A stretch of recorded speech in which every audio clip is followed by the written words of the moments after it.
Olá galera, hoje a gente vai dar início ao estudo de um novo exame que é o coagulograma. Esse é um exame que ele é amplamente utilizado pelo fisioterapeuta no intuito de contribuir no diagnóstico físico-funcional do nosso paciente. E diferentemente lá do hemograma e da gasometria arterial, a aplicabilidade desse exame ela chega a ser um pouco maior do que os outros, porque praticamente em todas as áreas da fisioterapia é necessário que a gente entenda como é que está o sistema de coagulação desse indivíduo, tá certo? Só que como em todos os outros exames, sempre existe uma fisiologia relacionada ao entendimento dos resultados que vão aparecer lá no exame. E o que a gente vai fazer hoje então é discutir um pouco a respeito da fisiologia do sistema hemostático, que é o sistema em que o coagulograma visa avaliar. Tá? Veja que, aqui por definição, o coagulograma ele é um exame que traz uma informação ao fisioterapeuta que possibilita que a gente avalie o funcionamento desse sistema hemostático. E esse sistema, pessoal, é o sistema que mantém o nosso sangue fluido dentro dos vasos sanguíneos, sem que haja hemorragia e sem que haja trombose. Tá? Se a gente observar, o nosso sangue ele não coagula dentro dos vasos sanguíneos. Isso tudo não acontece exatamente pelo funcionamento desse sistema hemostático. Agora, para que esse sistema funcione de maneira adequada, é necessária a integridade de 3 elementos básicos, tá? Do sangue. E aí entra o endotélio vascular, que é uma monocamada de células que reveste o vaso sanguíneo por dentro, tá? É que está em contato direto com o sangue. Mas também é necessária uma quantidade de plaquetas adequadas e também os fatores da coagulação sendo produzidos e liberados em quantidades apropriadas. Tá? A importância de cada um desses elementos está na manutenção do equilíbrio entre 2 tipos de substâncias que exatamente vai proporcionar um mecanismo de manutenção da hemostasia. Tá? Então, o endotélio vascular ele é importante porque ele libera substâncias antitrombóticas. E essas substâncias elas têm um papel fundamental no processo, que é exatamente evitar a trombose. Já as plaquetas e os fatores de coagulação, elas são importantes e determinantes no sentido de que elas produzem substâncias trombóticas. E essas substâncias induzem a formação de um coágulo e, com isso, evita processos hemorrágicos.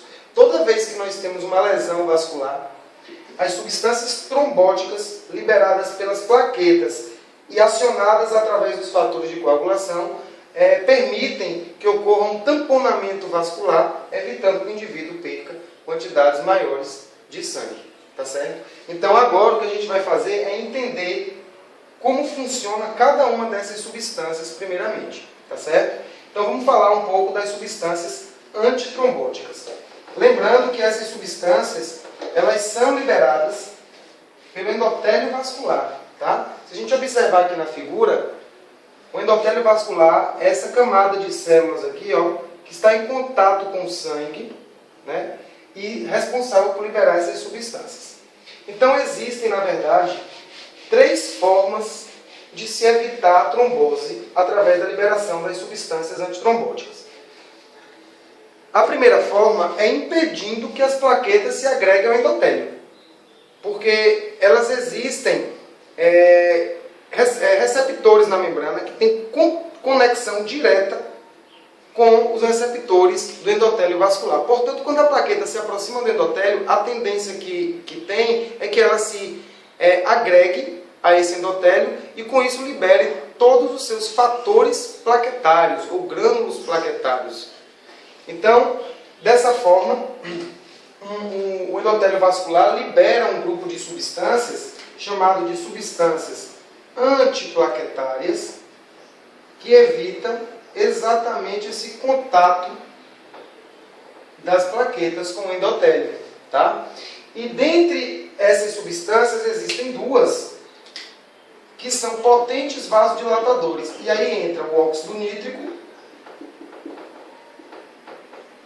e a prostaciclina. substâncias, elas promovem um relaxamento da musculatura lisa da túnica média dos vasos sanguíneos, permitindo que o endotélio vascular se afaste de uma plaqueta toda vez que ela se aproximar dele. Mas existe, por exemplo, uma possibilidade das plaquetas realmente conseguirem se aderir ao endotélio. E aí, o organismo também desenvolveu uma substância capaz de evitar que esse agregado de plaquetas que se conectou ao endotélio se solidifique. E aí, o endotélio vascular libera uma outra classe de substâncias conhecidas como substâncias anticoagulantes. Essas substâncias são determinantes para evitar que o coágulo se solidifique, tá certo? E aí existem duas substâncias, na verdade, liberadas pelo endotélio. Entra aí a antitrombina e a trombomodulina, tá? Essas duas substâncias, elas agem de maneira muito similar. O objetivo dessas duas substâncias é inativar uma molécula que é produzida na cascata de coagulação e é conhecida como trombina, tá? E a trombina tem um papel fundamental, que é converter o fibrinogênio em fibrina. O fibrinogênio é uma proteína solúvel e a fibrina é uma proteína insolúvel. Quer dizer, a conversão do fibrinogênio em fibrina solidifica o coágulo, tá certo? Então o organismo tem como impedir essa solidificação através da liberação dessas duas substâncias. Mas, caso o coágulo seja finalizado, seja solidificado, ou seja, a trombina realmente foi produzida e exerceu o seu papel, o endotélio ainda libera uma outra classe de substâncias que é reconhecida como substâncias fibrinolíticas. E as substâncias fibrinolíticas, como o próprio nome está dizendo, é responsável por quebrar as moléculas de fibrina formadas durante o processo de hemostasia primária. Então, aqui existe uma substância chamada de tPA, que, como a sigla em inglês, significa ativador de plasminogênio tecidual. E o plasminogênio é uma proteína produzida pelo fígado, que está no plasma dissolvida e que é ativada por esse fator. E aí o plasminogênio se transforma em plasmina. E a plasmina, por sua vez, é a responsável por quebrar as moléculas de fibrina. Então observe que o organismo existe 3 estratégias para evitar a formação de um coágulo, agindo como uma substância o quê? Antitrombótica, tá certo? Então, ele primeiramente pode evitar essa formação impedindo o contato com as plaquetas. Se não conseguir, ele pode tentar não permitir a solidificação do coágulo através da liberação de substâncias anticoagulantes, ou ele pode simplesmente degradar o coágulo quando ele já está formado. Então, pessoal, é por isso que o nosso sangue é mantido aí bonitinho, líquido, no interior dos vasos sanguíneos e circulando adequadamente. Sem essas substâncias, o nosso sangue coagularia facilmente no interior dos vasos sanguíneos. E o que a gente pode observar é exatamente o que acontece com o processo de envelhecimento. Porque o idoso, ele vai perdendo gradativamente a funcionalidade do endotélio vascular por conta de um processo conhecido como arteriosclerose. Tá? A artéria vai envelhecendo e com isso essas células não conseguem mais produzir quantidades adequadas de substâncias antitrombóticas. E é por isso que o idoso ele tem um risco muito maior de desenvolver problemas relacionados à formação de trombos no interior dos vasos sanguíneos. Imagine vocês um idoso fazendo uma viagem longa, de Recife a São Paulo, por exemplo.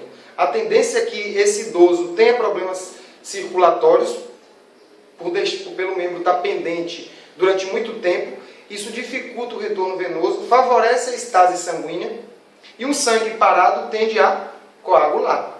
No nosso caso, indivíduos jovens e saudáveis, isso não acontece, porque a integridade do endotélio vascular libera substâncias antitrombóticas que evitam exatamente a formação desses trombos. Mas no idoso não é isso que acontece, tá certo? Então, o próximo entendimento da gente é sobre as substâncias agora trombóticas. Essas substâncias são liberadas pelas plaquetas e algumas delas já existem na corrente sanguínea e são produzidas lá no fígado. Tá? E essas substâncias são chamadas de fatores da coagulação.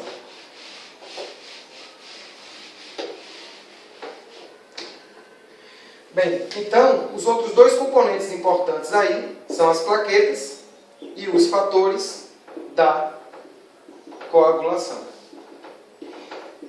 Esses fatores, como eu mencionei, eles são sintetizados no fígado. Então já dá para a gente ter uma ideia do que pode acontecer com um paciente que tenha um comprometimento hepático. Porque se é o fígado que produz essas substâncias, quando o fígado está passando por algum processo patológico, como uma hepatite, como uma esteatose, como uma cirrose hepática ou simplesmente um tumor, essas células hepáticas não vão funcionar adequadamente e com isso não vão conseguir produzir em quantidades adequadas os fatores da coagulação. E é por isso que o paciente hepatopata, ele desenvolve problemas relacionados à coagulação do sangue. Tá? Desenvolve facilmente algumas vasculites que induz a processos hemorrágicos ou trombóticos. E as plaquetas, elas são importantes porque dentro dela existe uma quantidade de grânulos, né, que fazem parte do processo de coagulação. Então vou colocar aqui grânulos plaquetários. O detalhe é o seguinte, que esses grânulos plaquetários, eles só vão ser liberados no momento em que a plaqueta se adere ao endotélio ou ao colágeno na matriz extracelular, em casos em que há lesão vascular. Então, toda vez que a plaqueta for ativada, ela vai liberar o conteúdo dos seus grânulos, tá certo? E quais seriam essas substâncias que fazem parte aí dos grânulos plaquetários? Aí entram algumas. Por exemplo, o fator tecidual. Essa substância é extremamente importante, porque é ela responsável por ativar os fatores da coagulação sintetizados no fígado. Tá? É essa substância que ativa a cascata de coagulação, que a gente vai discorrer mais para frente aí sobre ela. Existe também a tromboplastina, que é uma substância responsável por ativar a protrombina. Tá? A protrombina é uma proteína sintetizada no fígado, mas que também existe dentro dos grânulos plaquetários. E ela é reconhecida por ser a precursora da trombina.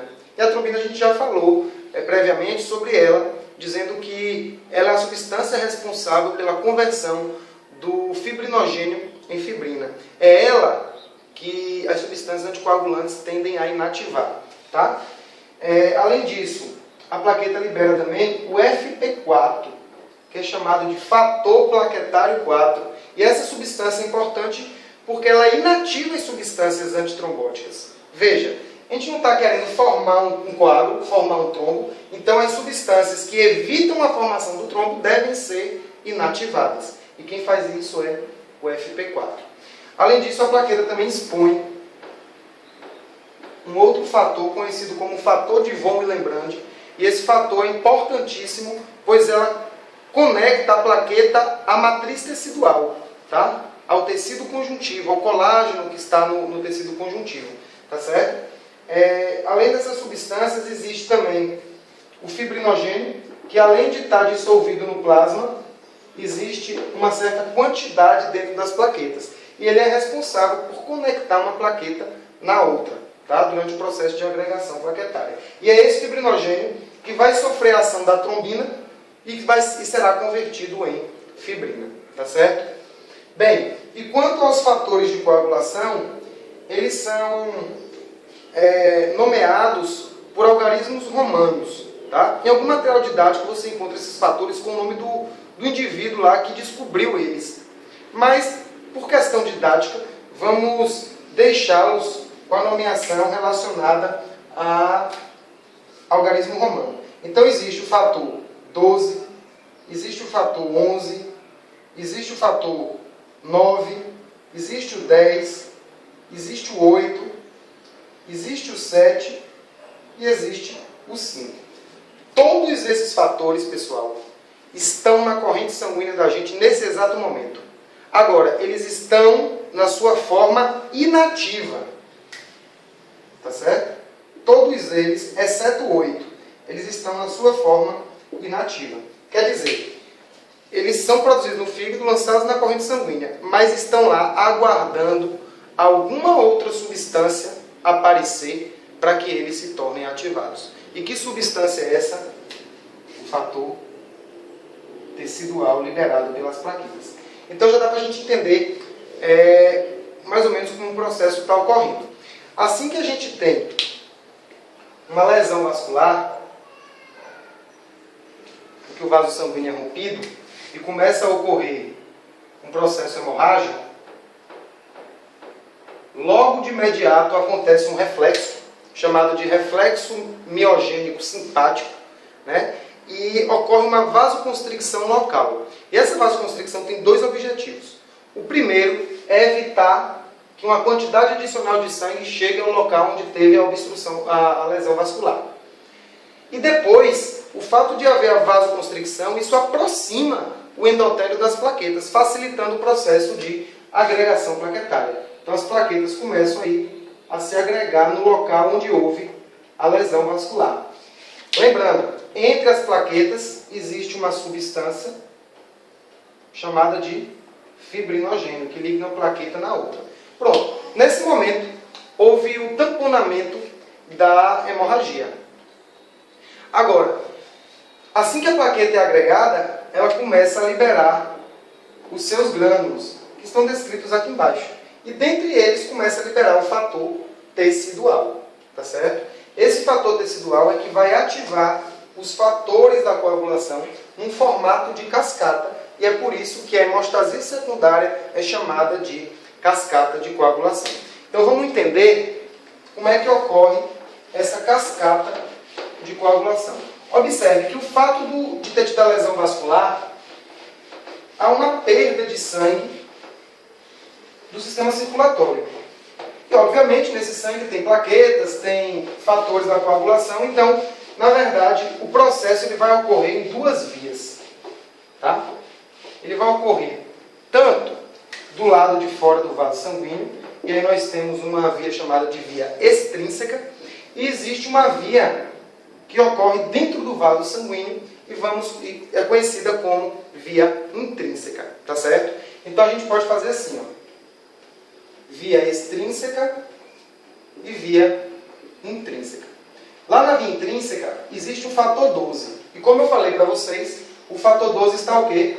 Inativo, tá? Mas como houve a lesão vascular, as plaquetas se agregaram e liberaram com isso o fator tecidual. O fator tecidual, portanto, vai ativar o fator 12. E aí vai ficar 12 ativado, beleza? Agora, já existia também lá no vaso sanguíneo o fator 11 inativo, que convivia muito bem com o fator 12 inativo.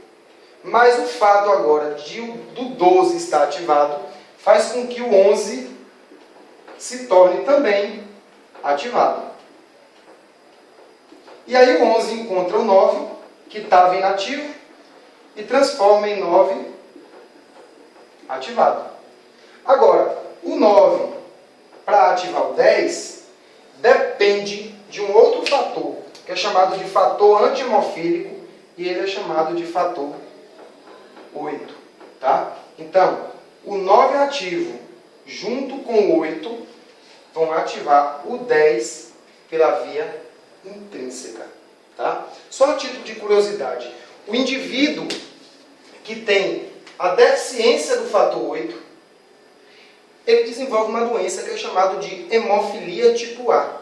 Então é a falta desse fator que faz com que o indivíduo tenha dificuldade de coagulação. Porque aí nesse caso, o fator tecidual vai ativar o 12 vai ativar o 11 vai ativar o 9. Só que o 9 para ativar o 10 depende de quem? Do 8. Sem o 8, o 10 não vai ser ativado pela via intrínseca da cascata de coagulação. E com isso, a formação do coágulo desse indivíduo fica deficitária. Agora, do lado de fora, a gente tem um outro fator, que é o fator 7. E também ele se encontra inativo. Mas como a plaqueta se agregou e liberou o fator tecidual para o lado de fora do vaso também, esse fator 7 se torna ativo. Então observe que é o fator tecidual o responsável por ativar tanto os fatores da via intrínseca como da via extrínseca. Aí o 7 estando ativado, ele reage com o cálcio tecidual e reage também com a vitamina K e ativa o 10 pela via extrínseca. Tá? Bem, a partir de agora, observe que o 10 foi ativado pela via extrínseca e pela via intrínseca. A partir de agora é chamado de via comum. E aí o 10 ele vai simplesmente ativar o fator 5 e o 5 ele vai ativar a tromboplastina, aquela substância que é liberada lá pela plaqueta. Lembra dos grânulos plaquetários? Tromboplastina. E a tromboplastina simplesmente vai converter a protrombina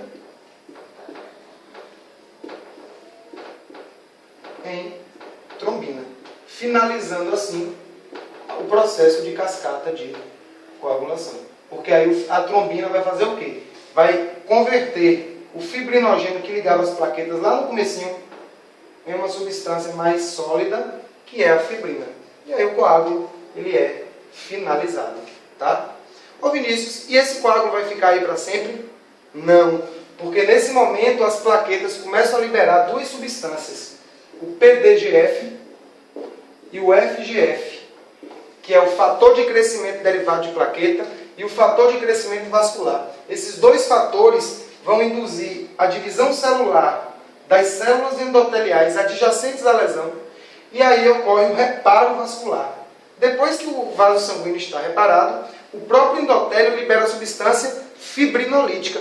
E essa substância fibrinolítica vai quebrar as moléculas de fibrina e haverá a remoção do coágulo. Os fragmentos desse coágulo vão acabar sendo fagocitados ou por macrófagos teciduais, aqui do lado de fora, ou pelos monócitos, né, que são leucócitos sanguíneos responsáveis pelo processo de fagocitose. Enfim, após a lesão vascular, né, vai ocorrer a formação de um coágulo, primariamente formado pela agregação de plaquetas e secundariamente solidificado pela produção da trombina. Agora, para que vocês entendam o processo, porque, poxa, não tem nada a ver com coagulograma, né? Mas observe, lá no coagulograma, o que aparece é uma análise temporal desse evento aqui. Tá? Então lá tem um exame, tem um teste no coagulograma chamado de TTPA. O TTPA significa tempo de tromboplastina parcialmente ativado. E avalia o tempo em que a tromboplastina vai ser formada pela via intrínseca. Então é esse caminho aqui, ó. Estão vendo? É esse caminho aqui. Quanto tempo dura isso? Tá? Isso é o TTPA, que a gente vai ver lá no coagulograma. Agora tem também outro tempo que é chamado TP. O TP é o tempo de protrombina, é o tempo que leva para o fator 7 ser ativado, ativar o 10, ativar a tromboplastina e formar a protrombina. Então, se a gente não tem um conhecimento de como é formada a cascata de coagulação, de que mecanismos induzem a formação dessa cascata, fica complicado da gente entender o resultado que aparece lá no coagulograma. Então, na nossa próxima aula, a gente vai discutir naquele módulo lá de Screen Capture como avaliar, né, o resultado que vai aparecer no coagulograma. Tá? E a partir daí tirar informações para que a gente complemente o diagnóstico cinético funcional. Então, até a próxima aula. Vejo vocês em breve.